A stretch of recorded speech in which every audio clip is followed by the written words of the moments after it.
Hello everyone, my name is Avdesh Tyagi, and in this video we will discuss about the first part of fuels and combustion. So this topic, fuels and combustion, is a part of subject Applied Thermodynamics having subject code KME 401, and today in this video we will discuss about the introduction and classification of fuels. तो सबसे पहले हम ये देखते हैं कि fuel क्या होता है। देखिए, फ्यूल की जो जनरल डेफिनेशन है उसके हिसाब से कोई भी मटेरियल जिसको अगर हम जलाएं तो उसके जलने पर अगर हमें थर्मल एनर्जी मिले तो उसको हम फ्यूल कहते हैं। तो फ्यूल में बेसिकली हमारे 3 कंबस्टिबल एलिमेंट्स होते हैं, मटेरियल होते हैं, जिसको हम कार्बन, हाइड्रोजन और सल्फर बोलते हैं। तो अगर हम कार्बन, हाइड्रोजन और सल्फर को देखें तो इनमें जो सल्फर है उसकी जो अमाउंट है किसी भी फ्यूल में वो इन दोनों के मुकाबले, कार्बन और हाइड्रोजन के मुकाबले कम होता है, और इसकी प्रेजेंस भी हम ज़्यादा अच्छी नहीं मानते हैं क्योंकि इससे हमारे काफ़ी खतरनाक पॉल्यूटेंट्स बनते हैं। तो इसके अलावा अगर हम ये देखें कि जब किसी फ्यूल के जलने पर जो हीट का अमाउंट उसमें से निकलता है उसमें कार्बन और हाइड्रोजन का जो शेयर रहता है वो सल्फर के मुकाबले काफ़ी ज़्यादा होता है, और सल्फर का जो कंट्रीब्यूशन होता है उस हीट रिलीज में वो कार्बन और हाइड्रोजन के मुकाबले कम होता है। तो इस वजह से भी सल्फर का प्रेजेंस बहुत अच्छा नहीं है क्योंकि एक तो काफ़ी ज़्यादा ऑब्जेक्शनेबल वो पॉल्यूटेंट्स बनाता है और हीट प्रोड्यूस करने में भी उसका कोई बहुत बड़ा योगदान नहीं होता है। इस वजह से भी सल्फर को किसी फ्यूल में उसकी प्रेजेंस को अच्छा नहीं माना जाता है। इसलिए ज़्यादातर जो हमारे फ्यूल्स हैं उनको हम हाइड्रोकार्बन फ्यूल्स बोलते हैं, और इनका जो एक जनरलाइज्ड केमिकल फार्मूला बनता है वो हम CxHy की फॉर्म में रिप्रेजेंट करते हैं। तो ये हमारा फ्यूल्स की एक जनरल डेफिनेशन हो गई। अब हम फ्यूल का क्लासिफिकेशन देखते हैं। तो फ्यूल्स का जो एक बेसिक क्लासिफिकेशन है उस क्लासिफिकेशन में हम उनकी जो फिजिकल फेज है कि जो फ्यूल किस फिजिकल फेज में लाई कर रहा है उसके बेसिस पे हम उसको 3 कैटेगरी में डिवाइड कर सकते हैं। पहली कैटेगरी है सॉलिड फ्यूल, दूसरी है लिक्विड फ्यूल, तीसरी गैसियस फ्यूल। तो कोई भी फ्यूल उसकी जो फिजिकल फेज क्या है, सॉलिड है तो सॉलिड फ्यूल की कैटेगरी में आएगा, अगर लिक्विड है उसका फेज है तो वो लिक्विड फ्यूल की कैटेगरी में आएगा, और अगर गैसियस उसका फेज है तो उसको हम गैसियस फ्यूल बोलेंगे। अब हम सॉलिड, लिक्विड और गैसियस फ्यूल के बारे में डिटेल से समझते हैं। तो सबसे पहले हम देखते हैं कि सॉलिड फ्यूल्स में जो कुछ कॉमन सॉलिड फ्यूल्स हैं वो कौन कौन से हैं। इसमें सबसे पहला है कोल, जो सबसे ज़्यादा कॉमन हमारा सॉलिड फ्यूल है। दूसरा है वुड चारकोल, तीसरा है कोक, और एक और है ब्रिकेट्स। तो ये कुछ हमारे कॉमन सॉलिड फ्यूल्स हैं। इनमें सबसे ज़्यादा जो कॉमन हमारा फ्यूल है वो है कोल।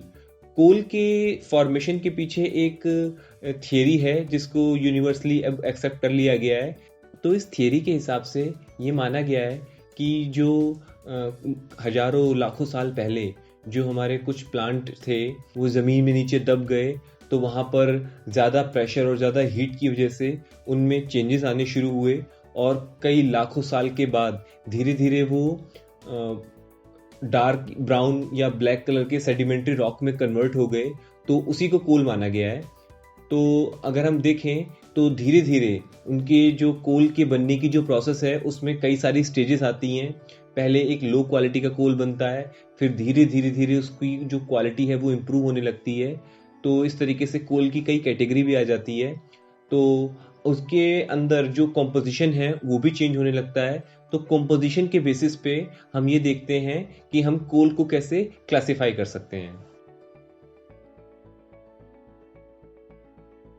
तो ये डिफरेंट स्टेजेस हैं कोल के फॉर्मेशन की, तो इनको हम डिस्कस करते हैं।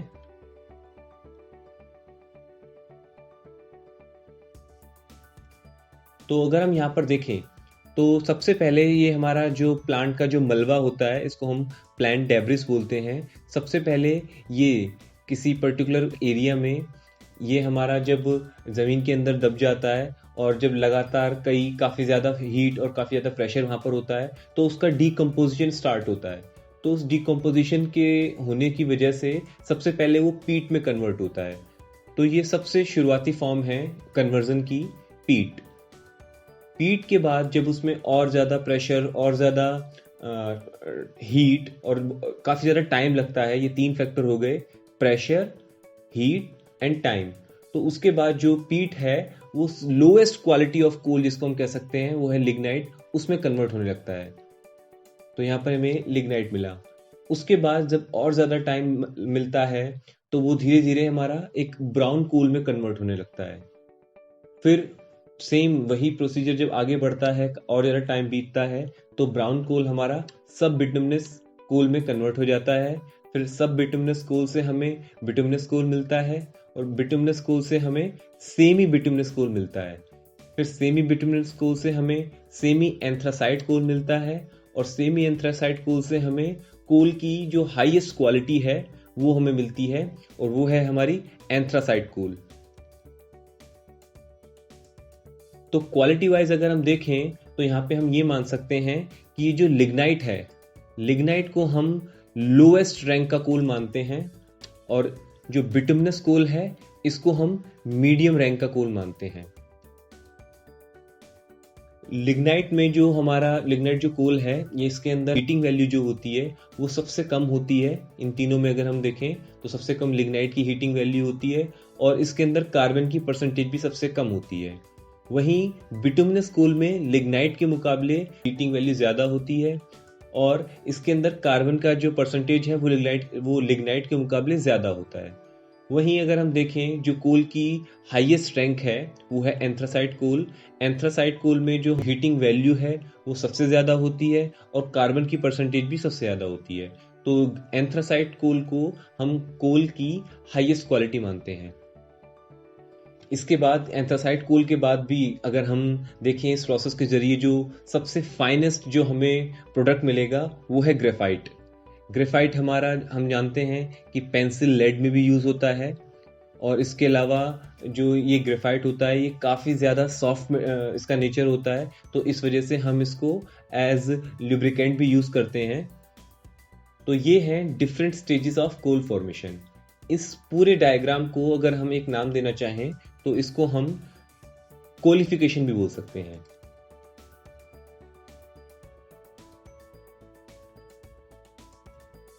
तो ये हमारी कोलिफिकेशन प्रोसेस है।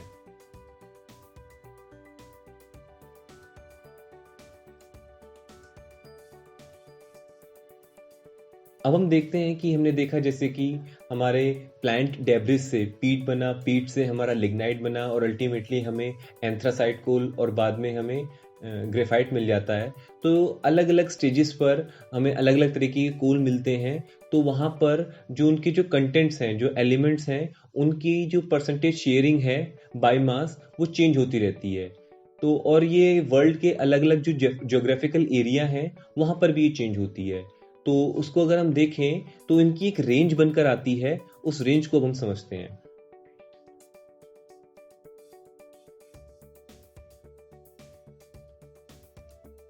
तो उस रेंज में अगर हम देखें तो कार्बन की जो हमारी जो कार्बन का वेरिएशन है वो 50 to 95% चेंज होता है। वहीं अगर हम हाइड्रोजन का जो वेरिएशन देखें वो 2 से 50% तक जाता है। ऑक्सीजन का जो हमारा वेरिएशन है वो 2 से 40% होता है। नाइट्रोजन का जो वेरिएशन है वो काफ़ी कम है, वो 0.5 से 3% होता है। वहीं देखिए सल्फर हमारा 0.5 से 7% तक वेरी करता है।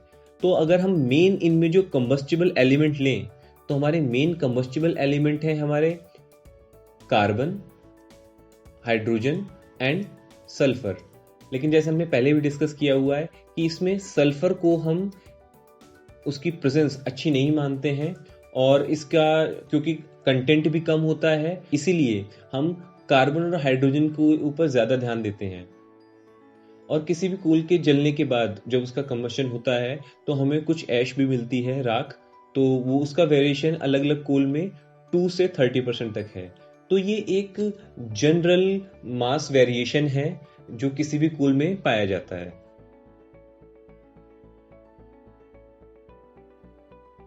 अब हम लिक्विड फ्यूल्स के बारे में बात करते हैं। लिक्विड फ्यूल्स जो हैं वो जनरली पेट्रोलियम और उनके बाय प्रोडक्ट से प्रोड्यूस किया जाता है। तो सबसे पहले हम समझते हैं कि पेट्रोलियम क्या है। पेट्रोलियम के बारे में ये माना गया है कि इसके पीछे की जो थियरी है, उस थियरी के हिसाब से ये माना गया है कि कुछ ऑर्गेनिक मैटर जैसे कि फिश हो गए या फिर जो प्लांट हैं, वो जब काफ़ी टाइम तक दबे रहे तो वहाँ से उनमें वो कन्वर्ट हुए पेट्रोलियम प्रोडक्ट्स में। अब ये जो हमें पेट्रोलियम प्रोडक्ट्स जो हमें मिलता है, तो बेसिकली पहले हमें क्रूड ऑयल की फॉर्म में मिलता है। तो उस क्रूड ऑयल को हम रिफाइनरीज में रिफाइन करते हैं और वहाँ पर हम जब उनको प्रोसेस करते हैं तो हमें अलग अलग तरीके के प्रोडक्ट्स मिलते हैं। तो वो जो क्रूड ऑयल है, अगर हम उसको देखें या उसके जो बाय प्रोडक्ट्स हैं उनको अगर हम देखें, तो उनका जो नेचर निकल कर आता है वो काफ़ी कॉम्प्लेक्स मिक्सचर निकल कर आता है, जिसमें डिफरेंट हाइड्रोकार्बन चेन्स होती हैं। तो इस जो हमारे क्रूड ऑयल हैं उनको हम नए प्रोडक्ट्स में जब बनाते हैं तो उस प्रोसेस को हम डिस्टिलेशन प्रोसेस बोलते हैं। वो है हमारी डिस्टिलेशन प्रोसेस। तो अभी हम आगे डिस्टिलेशन प्रोसेस के बारे में भी समझेंगे। तो ये हमारी बेसिक एक जनरल थियरी है कि कैसे लिक्विड फ्यूल्स हमारे फॉर्म हुए हैं।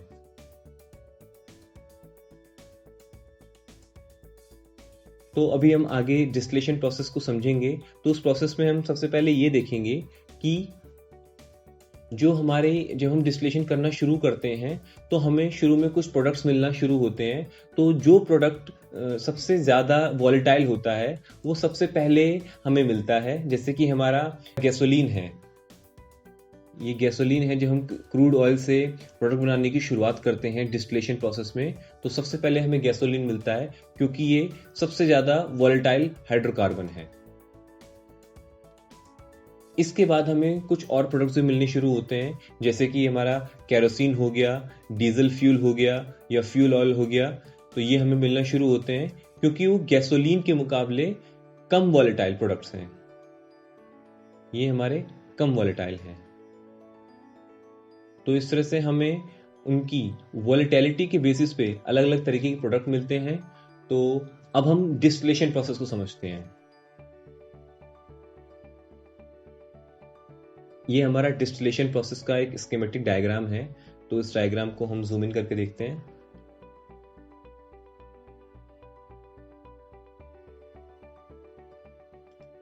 तो सबसे पहले हम यहाँ देखते हैं कि तो ये हमारा क्रूड ऑयल है। तो जब इस क्रूड ऑयल को हम थर्मल एनर्जी देते हैं, हीट, तो धीरे धीरे ये इसकी बॉइलिंग शुरू होती है और ये वेपर में कन्वर्ट होना शुरू होता है। तो इस प्रोसेस को हम बॉइलिंग बोलते हैं। ये हमारी बॉइलिंग प्रोसेस हो गई। तो इस बॉइलिंग प्रोसेस के जरिए हमारा क्रूड ऑयल वेपर में कन्वर्ट होना शुरू होता है। तो इस बॉइलिंग प्रोसेस के जरिए हमारा जो क्रूड ऑयल है वो वेपर में कन्वर्ट होना शुरू होता है और यहाँ पे जो वेपर है उसको हम गाइड करते हैं। और उसके बाद उसी जो हमारा जो बॉइलिंग प्रोसेस के जरिए हमें वेपर मिला है, अब उसका हम कंडेंसेशन करते हैं। तो ये हमारी कंडेंसेशन प्रोसेस हो गई। ये हमारा कंडेंसेशन है।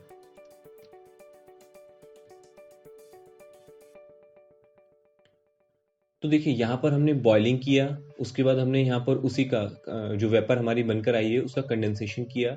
तो इसके कंडेंसेशन में अगर हम टेम्परेचर को वेरी करें तो हमें अलग अलग टेम्परेचर पर अलग अलग प्रोडक्ट्स हमें मिलेंगे। तो यहाँ पर हमें सबसे पहले जो क्रूड ऑयल में जो सबसे लाइट जो हमारा वॉलेटाइल जो हाइड्रोकार्बन है वो गैसोलीन होता है। तो इसलिए इसमें प्रोडक्ट में सबसे पहले हमें गैसोलीन मिलता है। उसके बाद हमें और जो गैसोलीन के मुकाबले जो कम वॉलेटाइल मैटर होते हैं तो वो हमें बाद में मिलने लगते हैं, जैसे हमारा ये केरोसिन हो गया, डीजल हो गया, फिर हमारा फ्यूल ऑयल हो गया। तो ये सब हमारे पेट्रोलियम प्रोडक्ट्स हैं जो इस क्रूड ऑयल से बने हैं। तो इनकी वॉलेटिलिटी के बेसिस पर हमने बॉइलिंग और कंडेंसेशन के जरिए जो अलग अलग ये प्रोडक्ट हमें मिले हैं, इनको हम पेट्रोलियम प्रोडक्ट्स बोलेंगे और इस पूरी प्रोसेस को हम डिस्टिलेशन प्रोसेस बोलते हैं। तो डिस्टिलेशन प्रोसेस में हम ये देखेंगे कि हम continuously selective boiling and condensation करते रहते हैं। तो ये सिलेक्टिव बॉइलिंग एंड कंडेंसेशन से हमें अलग अलग तरीके के पेट्रोलियम प्रोडक्ट्स मिलते हैं। तो ये हमारी डिस्टिलेशन प्रोसेस होगी।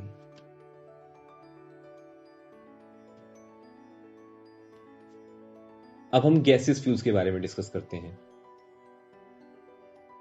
तो गैसियस फ्यूल्स में जनरली हम ये मान के चलते हैं कि गैसियस फ्यूल्स भी हमारे हाइड्रोकार्बन्स हैं जो कि हमारे पेट्रोलियम रिजर्व्स हैं उनसे हमें मिलते हैं। तो गैसियस फ्यूल्स में सबसे पहले हम उन गैसियस फ्यूल की बात करते हैं जो हमें नेचुरल वे में मिलते हैं। तो उनमें नेचुरल गैस जो है हमारी सबसे ज़्यादा कॉमन गैसियस फ्यूल है, इसका काफ़ी ज़्यादा यूज़ किया जाता है।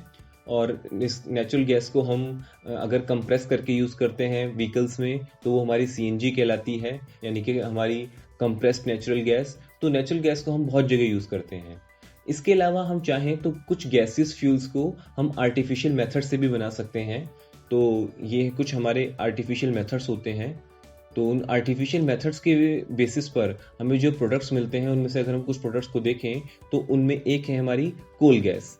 तो कोल गैस के बारे में अगर हम बात करें तो अगर हम किसी कोल का अगर हम कार्बनाइजेशन करें तो उस कार्बनाइजेशन प्रोसेस की मदद से हमें जो गैस मिलती है उसको हम कोल गैस बोलते हैं।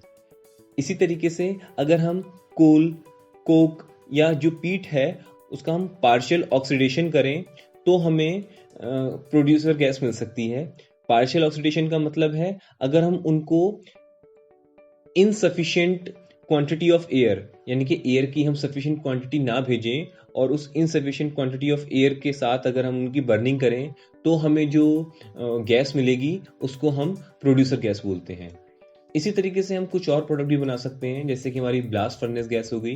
तो इन सभी को बनाने के लिए हम आर्टिफिशियल मेथड्स का यूज़ कर रहे हैं। तो ये सब आर्टिफिशियल मेथड्स के द्वारा बने हुए गैसियस फ्यूल हैं। तो हमने यहाँ पर देखा कि हमें नेचुरली जो सबसे ज़्यादा हमें कॉमन जो गैसियस फ्यूल मिलता है वो हमारी नेचुरल गैस है। वहीं अगर हम चाहें तो कुछ आर्टिफिशियल मेथड से भी हम गैसियस फ्यूल बना सकते हैं जैसे coal gas, producer gas, blast furnace gas.